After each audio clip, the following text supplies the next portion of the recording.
Okay, and we're back. OBS stopped recording audio again. Not entirely sure why.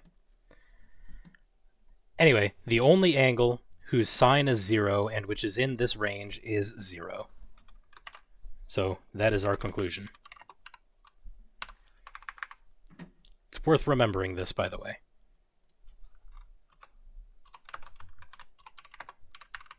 So our final answer is 1/2. Arcsine of 1/2 was pi over 6 minus 0. So pi over 12 is our final answer. Okay, so we can go through the same song and dance to talk about the inverse cosine function. And what do we find out?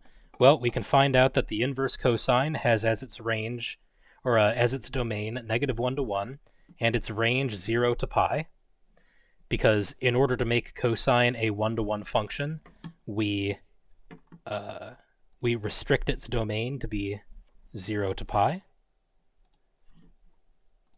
That is one thing that we can do. Or at least that is the canonical choice. Right? So if we want to make this guy 1-to-1, what we do is we restrict the range from 0 to pi. And that's how we get the inverse cosine.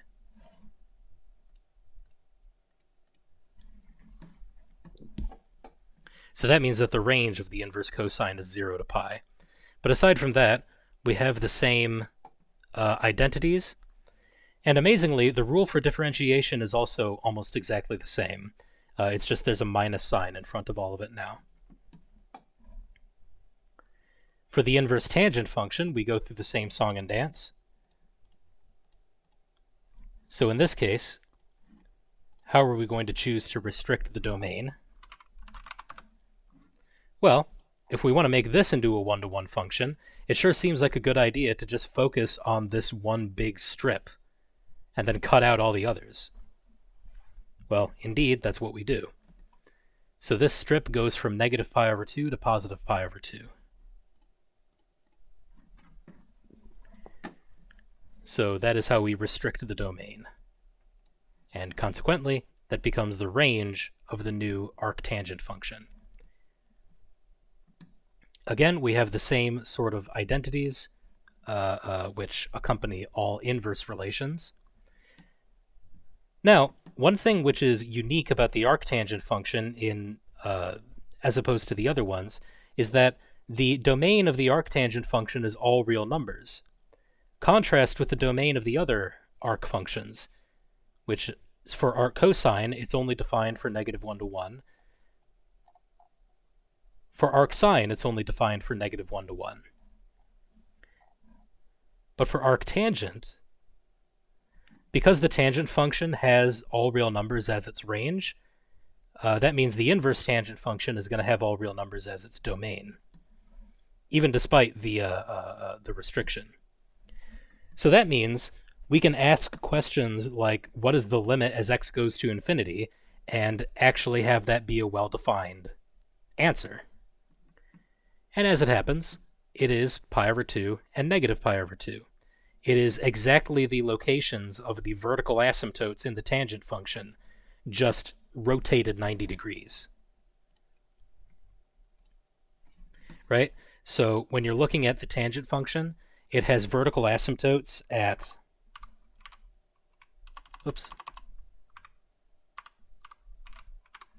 It has vertical asymptotes at -pi/2 and pi/2. Those are the... So, if we want to make this 1-to-1, we restrict our attention to only the range of x's between these two vertical bars. Turn that off. Right, so now we have a 1-to-1 function. And then the graph of its inverse is going to be what happens when we reflect this about the 45-degree line. Right, that's how we've always been getting the graphs of inverses.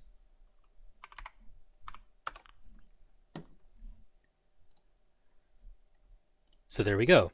There's the graph of arctangent. So as you can see, these vertical asymptotes around the original function are going to be rotated 90 degrees to become horizontal asymptotes of the inverse tangent function.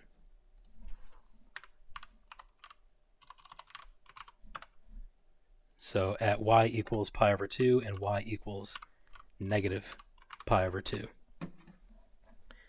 It stands to reason then that in the limit as x goes to infinity, there we go. In the limit as x goes to infinity, the inverse tangent function is approaching pi over 2. And as we go to negative infinity, it is approaching negative pi over 2. So indeed, that is what I have noted down here. And here are the differentiation and anti-differentiation rules. So yeah, you can prove these formulas in very much the same way that they were proven for the inverse sine function. But I would rather not use the lecture time to go over them. Okay, so here's some examples. So write the cosine of tangent inverse x in algebraic form. So what the heck is this asking us to do? Well, this is the same sort of situation that we were in up here, where we wrote cosine of arcsine as square root 1 minus x squared. It was also the same sort of procedure we were going through over here to figure out that tangent of arcsine of 1/3 is all of that stuff. So the strategy here, as before, is going to be to utilize one of the Pythagorean identities. In particular, we want a Pythagorean identity that has both tangent and cosine in it.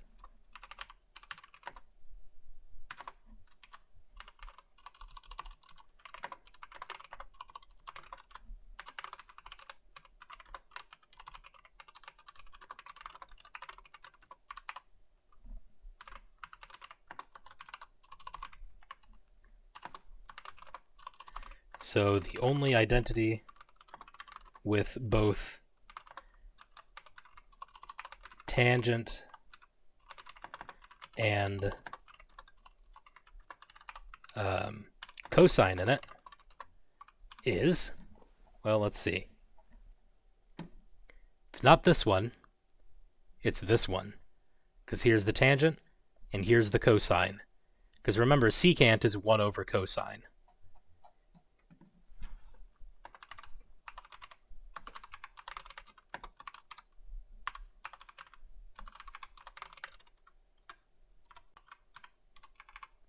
So let's go ahead and plug that in and see what happens.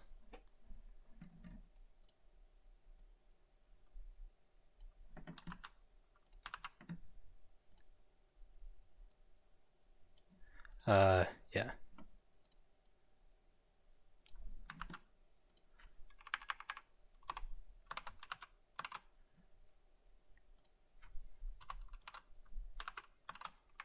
Okay. So here we have tangent of arctangent. Those guys cancel. Yep, I have that written up here. So tangent of arctangent is always equal to x. These guys just cancel. So this becomes x squared, because we still have that square here, plus 1. And then, well, we want a cosine to show up, so I'm going to rewrite this secant to be 1 over cosine squared.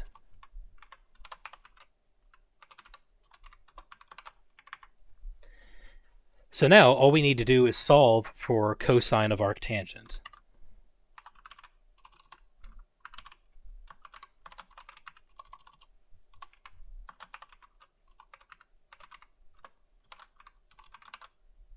Did that say Atari box?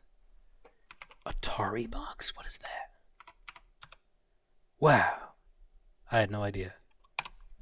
Alright, sorry. What are we doing? Just invert both sides. Just reciprocate both sides. Alrighty. Now, I want to take a square root, but what is it going to be? Is it going to be the positive or negative branch?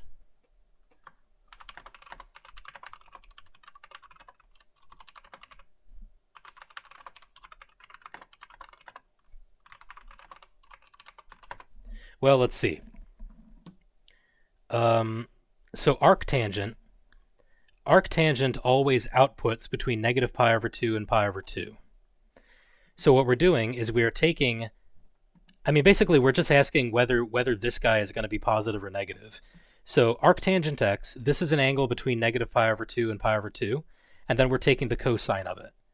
Well, we're in exactly the same situation as before, where the cosine of an angle between negative pi over 2 and pi over 2 is always going to be positive.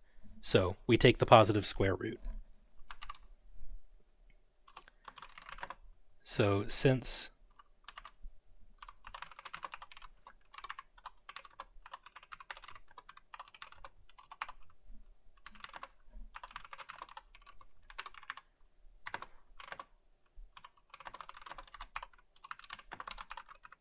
right, it's exactly the same picture that we were looking at in the previous part, where if you restrict your attention to angles between negative pi over 2 and pi over 2, then the cosine is always going to be positive.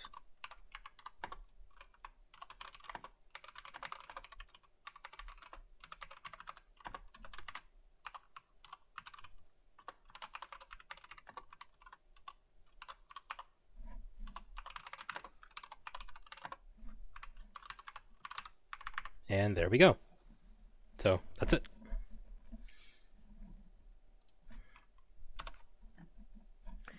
Evaluate this limit. What is the limit as x goes to 2 of all of this junk?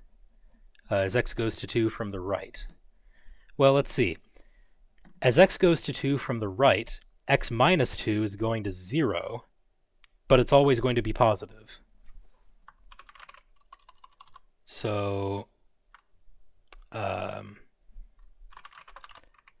So since x is approaching, well, let me put it this way. Since x is greater than 2, right? It's approaching 2 from the right, so it's greater than 2. We have x minus 2 positive and x minus 2, right, going to 0.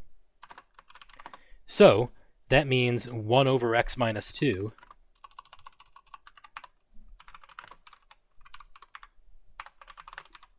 well, let's see. If the denominator is going to 0, then that means this guy has to be going to positive or negative infinity, but it's always going to be positive, so positive infinity. So really what we're doing is we are looking at the limit of arctan as the argument of the arctan is rushing off to infinity.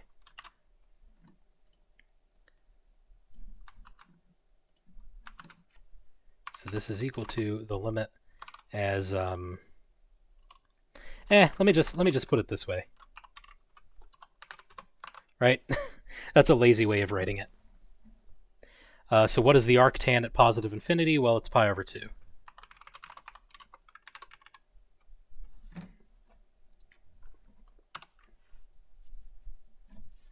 Incidentally, if it was approaching 2 from the left, then this would always be negative, so it would be negative infinity. So you would end up getting negative pi over 2 instead. So this little symbol here actually did affect the outcome in this case. Here's a couple derivatives we can do. Let's see. So first, for a, y is equal to arcsine x raised to the power negative 1, right? Sine inverse is arcsine, and then we reciprocate it. So when we differentiate it, we have to use the chain rule. So we have minus arcsine x to the negative 2 times the derivative of arcsine, which is 1 over root 1 minus x squared. And I'm just going to leave it at that. Again, I could hand wring all day about what's the best way to write this, what's the cleanest way to write this, the most aesthetically pleasing way to write this, but it doesn't matter. So let me just note that we are using the chain rule. As for the second one here, we have x times the arctan of all of this stuff, so use the product rule, and then also use the chain rule when evaluating this bit with the root inside of it.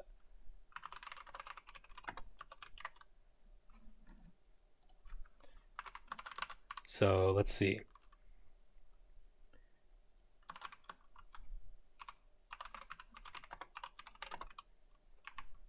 So differentiate x, leave the arctan alone, plus leave the x alone, and differentiate the arctan stuff. That is the product rule. So the derivative of x is just 1.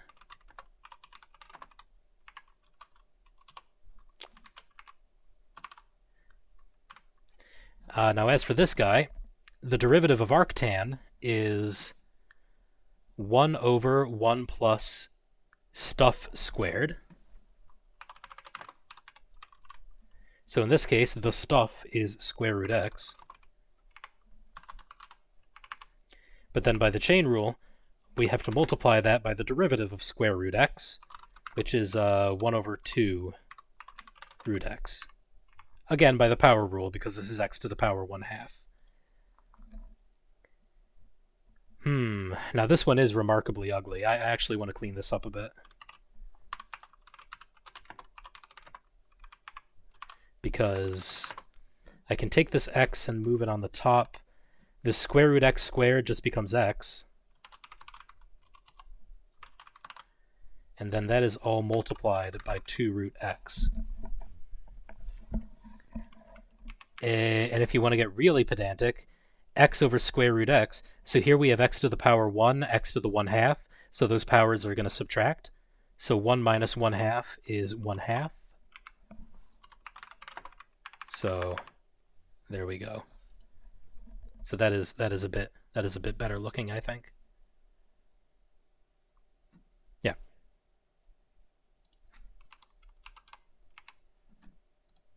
Hang on. There we go. All right, next. Antiderivative. So here we are going to use the anti-differentiation formula here. So the integral 1 over a squared plus x squared is all of this stuff involving the arctan function. So here we have 9 playing the role of a squared. So we can see that a is equal to 3. X to the 4th, though, well, we would really like for there to be an x squared here. But notice x to the 4th is the same as x squared squared. So let's just let u equal x squared, and then everything will work out. Yeah. So the derivative is 2x. Solve for dx to get dx is equal to 1 over 2x du. So our integral becomes x over, so x to the power 4 becomes u squared plus 9. So 9 is the same as 3 squared. And then instead of dx, we're going to write all of this.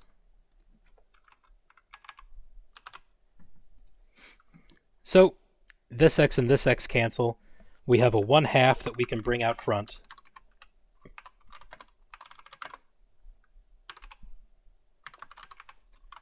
And now it fits in the form of that formula up there perfectly, right? Now it is in exactly this form with a equal to 3.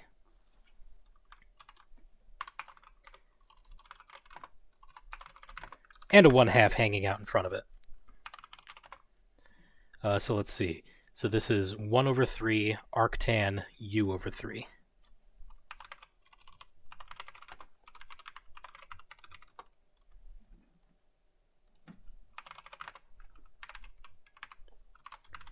And finally,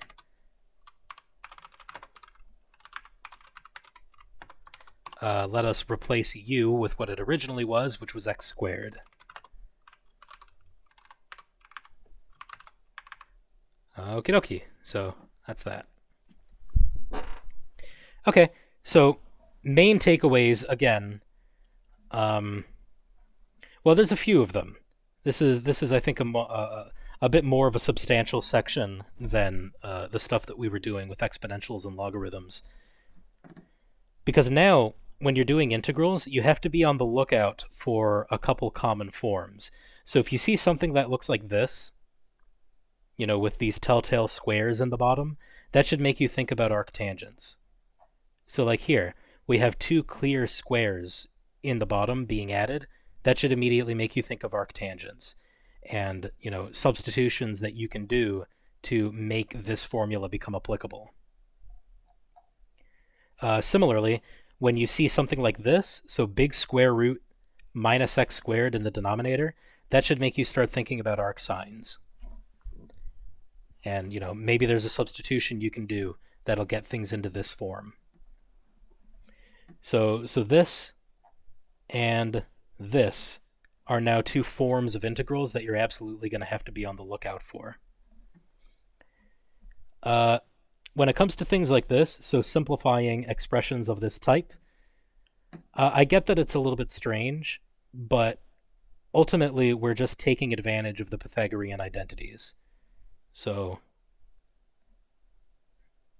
yeah, just follow the examples that I've laid out here. Everything that you will be asked to do is pretty simple. Well, I don't want to say simple, but similar to what I've done in these notes. It's not going to deviate from what I've done in these notes very much. In fact, we may as well just start making a catalog of simplified terms, because there's only so many of these that you can possibly encounter, right? So already we know that cos of arctan has to be this. We know that, what else did we come up with? Cos of arcsine has to be this. So yeah, we can use that information to our advantage. We don't have to rederive these facts. But yeah, this technique is definitely going to come back when we start talking about trigonometric substitution, which is a technique for evaluating integrals. So that's going to be in next week, I think. So, yep. Okay, so that's all for now.